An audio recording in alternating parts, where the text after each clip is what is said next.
For a few seconds after the blade struck, Anne Boleyn's severed head may have remained conscious. A chilling final moment for the woman King Henry VIII once defied the Pope and split a kingdom to possess. How did the Queen who helped change the face of England end up on a scaffold, waiting for a foreign sword to take her life? London. May 19, 1536, the sun crept through heavy grey clouds, casting a pale, moody light over the Tower of London. The great fortress loomed above the city, as it had for centuries, part symbol of royal might, part graveyard of hope. In its courtyard, a scaffold had been built during the night. But this wasn't the usual high platform meant for public executions. It was lower, quieter, built for a special purpose, to suit the style of an executioner brought all the way from France. He wielded a sword, not an axe, unlike anything normally used in England. This was no ordinary execution. Word spread quickly through the cold morning air, whispered among guards, servants, and courtiers. Today, something would happen that had never happened before in England's history. A queen, once crowned and celebrated, was about to be executed. Her name was Anne Boleyn. She had once captivated King Henry VIII so completely that he tore his nation from the Catholic Church to have her. She wasn't just a royal obsession. Anne was a catalyst, a force, a woman whose presence sparked the English Reformation. But now, just 3 years after her rise to power, the same woman stood condemned as a traitor. Inside the tower, behind thick stone walls, Anne awoke to her final morning. She had been imprisoned for 17 days. Outside, London waited, holding its breath. She was 35 years old. The crown was gone, her friends had vanished, and betrayal surrounded her. But Anne Boleyn still carried herself with the grace and poise that had once made an entire court stop and stare. She dressed carefully, every detail deliberate. A dark gray cloak, lined with fur, modest, somber, fitting for the moment. Beneath it, a deep red bodice. The color wasn't about style. It was chosen to conceal the blood that would soon be spilled. This wasn't vanity. It was strength, a quiet, final defiance. As she prepared, she made a remark that still echoes through history. "I hear the executioner is very good. I have a little neck." She touched her throat lightly as she said it. A moment of grim humor, delivered with that same sharp wit that had once charmed a king. Even now, with death hours away, she stood firm, bold, proud, unbowed. But how did it come to this? How did the woman Henry VIII once risked everything to marry end up kneeling before a sword? Anne's story didn't begin on a throne. It began in ambition. She was born to Thomas Boleyn, a sharp-minded diplomat, and Elizabeth Howard, a woman from one of England's most powerful families. From a young age, Anne was surrounded by influence and intelligence.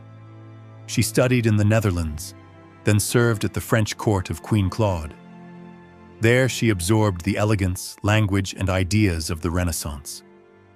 She came back to England around 1522, worldly, educated, and nothing like the women at Henry's court. Her beauty was unconventional. She had olive-toned skin, long dark hair, and intense black eyes, not the pale complexion and fair curls admired in Tudor England. But she had something far more powerful: presence, confidence, intelligence. You noticed her the second she entered the room. It wasn't long before Henry VIII noticed her too. At the time, Henry was married to Catherine of Aragon. Their union had failed to produce a male heir, and Henry's frustration was growing. When he tried to make Anne his mistress, she refused, something no one had dared do before. Her sister Mary had already gone down that road, and Anne wasn't about to follow. "If you want my body," she reportedly told the king, "you must give me a crown." It was bold, almost outrageous, but Henry was obsessed. What followed was a 7-year storm of passion, politics, and religious upheaval. Henry asked the Pope for a divorce. The Pope said no. So Henry did the unthinkable. He broke from the Catholic Church, declared himself the supreme head of the Church of England, and set England on a path that would shake all of Europe. In January 1533, Anne and Henry were secretly married. She was already pregnant, and both hoped for a boy. But in September, she gave birth to a girl, Elizabeth. The king was bitterly disappointed, but Anne was crowned anyway. Her coronation was a grand affair, and for a time her place seemed secure. As queen, Anne didn't fade into the background. She supported church reform, promoted scholars and thinkers, and pushed to make the Bible available in English. She wasn't just wearing a crown, she believed in it. She believed in her place at the center of power. But her fire made enemies. The old noble families looked down on her. Catholics blamed her for England's break with Rome. Even within her household, Anne was surrounded by whisperers and spies. Her position was powerful, but precarious. The cracks began to show with heartbreak, not scandal. After Elizabeth's birth, Anne became pregnant again. In 1534, she miscarried. The pressure to give Henry a son was suffocating. His affection began to cool. The court grew cold. In early 1536, she was pregnant once more. But after hearing that Henry had been badly injured in a jousting accident, so badly that some feared he might die, Anne suffered another miscarriage. Some believe it was a boy, and some say the shock of Henry's accident may have caused the loss. It was devastating. Personally, politically, the king's hope for an heir was slipping away, and so was his patience. Not long after, the vultures began to circle. Rumors spread: adultery, incest, treason. One by one, the men around Anne were arrested, including her own brother, George Boleyn. The charges were flimsy, the evidence barely there. But in Henry's England, truth was flexible. It bent to power. Anne was arrested on May 2nd and taken to the Tower. Her trial was set. But it wasn't really a trial. It was theater, a performance staged to deliver a verdict already written. Still, she defended herself with poise. She picked apart the accusations. Her answers were sharp, measured, but none of it mattered. The jury was stacked. The judgment was clear. Guilty. And the sentence? Death by beheading. But how did it all unravel? How did the woman who once commanded a king's love and altered the course of a nation find herself walking toward an executioner's blade? Anne Boleyn's rise didn't start with a crown. It began with ambition. She was born to Thomas Boleyn, an ambitious diplomat, and Elizabeth Howard, a member of one of England's most powerful noble families. Anne grew up surrounded by the elegance and politics of Europe's most refined courts. She spent her early years in the Netherlands and then at the French court of Queen Claude, where she absorbed the sophistication of Renaissance thought, art, culture, language, and the ideals of reform. When she returned to England in 1522, she didn't fit the mold of traditional beauty. Her skin had a warm, olive tone. Her dark eyes were piercing, and her features were strong and distinctive. Not the pale, golden-haired ideal of the Tudor court. But Anne didn't need conventional beauty. She had something more compelling: sharp intelligence, sharp wit, and magnetic confidence. Wherever she went, people noticed. And it wasn't long before the king noticed too. Henry VIII was still married to Catherine of Aragon. Their marriage had grown cold. Years of failed pregnancies and no male heir had left Henry frustrated and desperate. When he noticed Anne, he was immediately intrigued. He tried to make her his mistress, as he had with her sister Mary. But Anne said no. Her reported words were as bold as they were daring. "If you want my body, you must give me a crown." A statement like that would have shocked most men. But Henry was fascinated. What followed was not a simple romance. It was a 7-year storm that threw England into chaos. Henry petitioned the Pope for a divorce from Catherine. When the Pope refused, Henry did something unprecedented. He split from the Catholic Church, establishing the Church of England and making himself its supreme head. It was a move that changed the religious and political fabric of the country forever, all so he could marry Anne.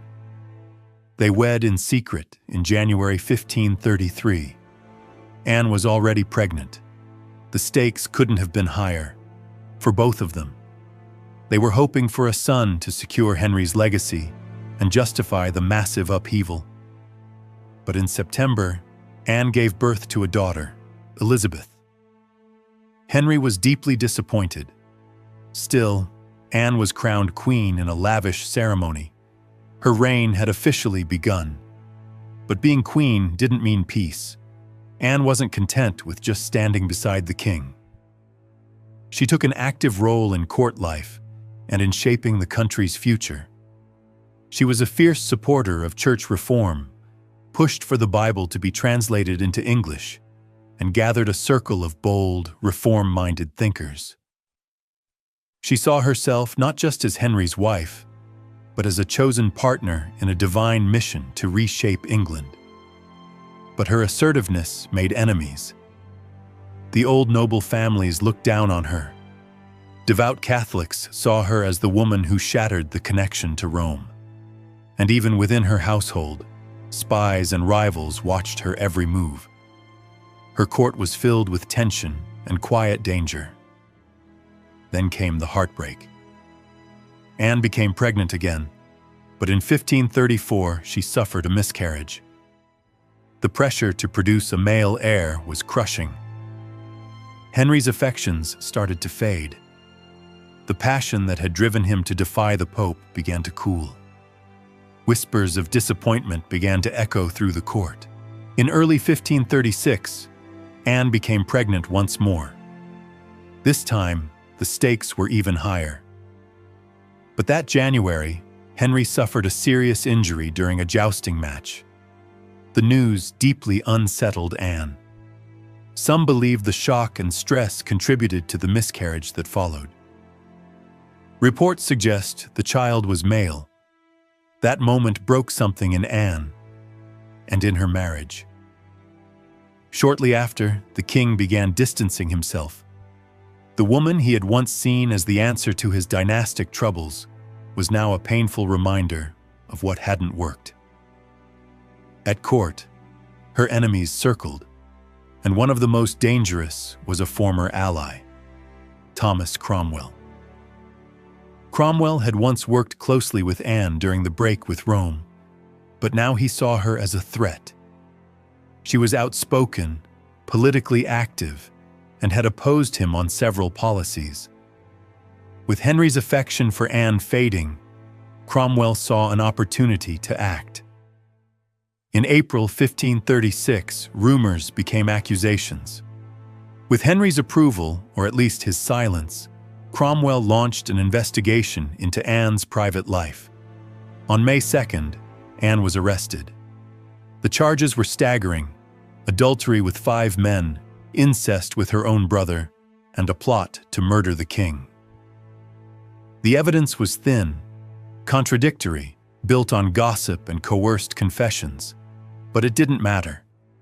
In the Tudor court, truth was optional. Appearances were everything, and the appearance was that Anne Boleyn had failed to deliver a son and had lost the king's favor. She was imprisoned in the Tower of London, the very place she had once entered for her coronation. now turned into her prison. Her trial took place on May 15th. It wasn't fair by any measure. She had no legal counsel. The jury was packed with nobles who despised her. She couldn't confront her accusers. The entire process was designed to secure one outcome: guilty. And yet, Anne stood strong. She defended herself with poise, clarity, and dignity. Even her enemies were forced to admit she spoke with extraordinary grace. One observer wrote that she spoke with such wisdom and virtue, she seemed more like an angel than a woman. But it was useless. The decision had already been made. Her original sentence was to be burned at the stake, a horrifying, painful death. But in what Henry called an act of mercy, it was changed to beheading. A swordsman was summoned from France, someone known for his speed and precision. A small kindness, perhaps, or perhaps just a way to maintain the appearance of royal decency. On the morning of May 19th, 1536, Anne prepared for the end. She was told the execution would take place at 8 a.m. She prayed, received the Eucharist, and readied herself with calm determination. But then, cruelly, it was delayed. Hour after hour passed. Anne sat in her cold chamber alone with her thoughts. She whispered prayers over and over. "Lord, have mercy on me."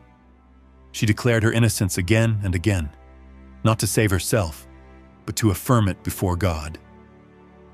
She told those around her, "I am innocent of the charges for which I am condemned." Those final hours were filled with an eerie calm. Witnesses would later say Anne carried herself with such peace that it silenced the room. Her courage hadn't cracked. Her spirit hadn't broken. Finally, the moment arrived. Drums beat outside the tower, slow and deep, echoing through the air. It was the signal. The crowd gathered near the scaffold. About 1,000 people were there, fewer than expected. The mood was not one of spectacle, but of solemnity. Anne stepped out wearing a simple gown of gray and crimson, serious, powerful colors. Her dark cloak moved with the breeze. Her steps were steady, her posture proud. The same fire that had captured a king still burned in her. She walked to the scaffold with dignity, heads bowed as she passed. She looked out over the quiet crowd and took her place at the block. The crowd held its breath.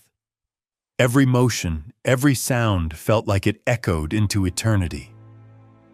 Anne turned to those gathered and spoke her final words. They weren't angry. They weren't bitter. In a moment when she had every right to curse the world that betrayed her, she chose grace. "Good Christian people, I am come hither to die, according to law, and therefore I will speak nothing against it. I am come hither to accuse no man, nor to speak anything of that, whereof I am accused and condemned to die. But I pray God save the king and send him long to reign over you. For a gentler nor a more merciful prince was there never. And to me he was ever a good, a gentle, and sovereign Lord. And if any person will meddle of my cause, I require them to judge the best. Thus I take my leave of the world and of you all. And I heartily desire you all to pray for me. O Lord, have mercy on me. To God I commend my soul." Then, in a quiet voice, she repeated the prayer over and over. "To Jesus Christ I commend my soul. Lord Jesus, receive my soul." Her ladies helped her remove her headdress and wrap a cloth around her eyes. She knelt beside the block, not resting her head on it, but kneeling upright, as she had been instructed. The French swordsman, dressed all in black, stepped silently behind her. He had hidden his sword in the straw so she wouldn't see it and flinch. He called for his assistant to bring him the sword, distracting Anne just long enough. And then, in one swift, clean stroke, it was done. The crowd gasped. A bird is said to have flown overhead at that exact moment. Some said it was an omen. Others said it was Anne's soul finally freed. Her body was placed in an old arrow chest, a crude makeshift coffin, and buried in the chapel of St. Peter ad Vincula within the tower walls. No grand tomb, no royal ceremony, just silence and stone. And Henry? He didn't attend her burial. He wore white the next day. And within 24 hours, he was betrothed to Jane Seymour, Anne's lady-in-waiting. 11 days after Anne's death, they were married. But Anne Boleyn's story didn't end there. History judged her harshly for centuries, called her a seductress, a homewrecker, a witch. But over time, the truth began to surface, that she was no villain, but a visionary. A woman ahead of her time, one who challenged the rules of her world, not out of vanity, but out of conviction. She dared to shape her own destiny, and she paid the ultimate price for it. And in a twist so deep it echoes through time, her daughter, the child Henry had dismissed and nearly disinherited, would grow up to become Elizabeth the Mons, one of the greatest monarchs in English history. Anne never saw it, but her bloodline changed the world. So when we remember her, not just as the beheaded queen, not just as the scandal, but as a woman who defied the limits of her age, who rose, fell, and left behind a legacy that outlived every sword raised against her. This was not the story of a villain. This was the story of Anne Boleyn, and history, though late, has finally begun to listen.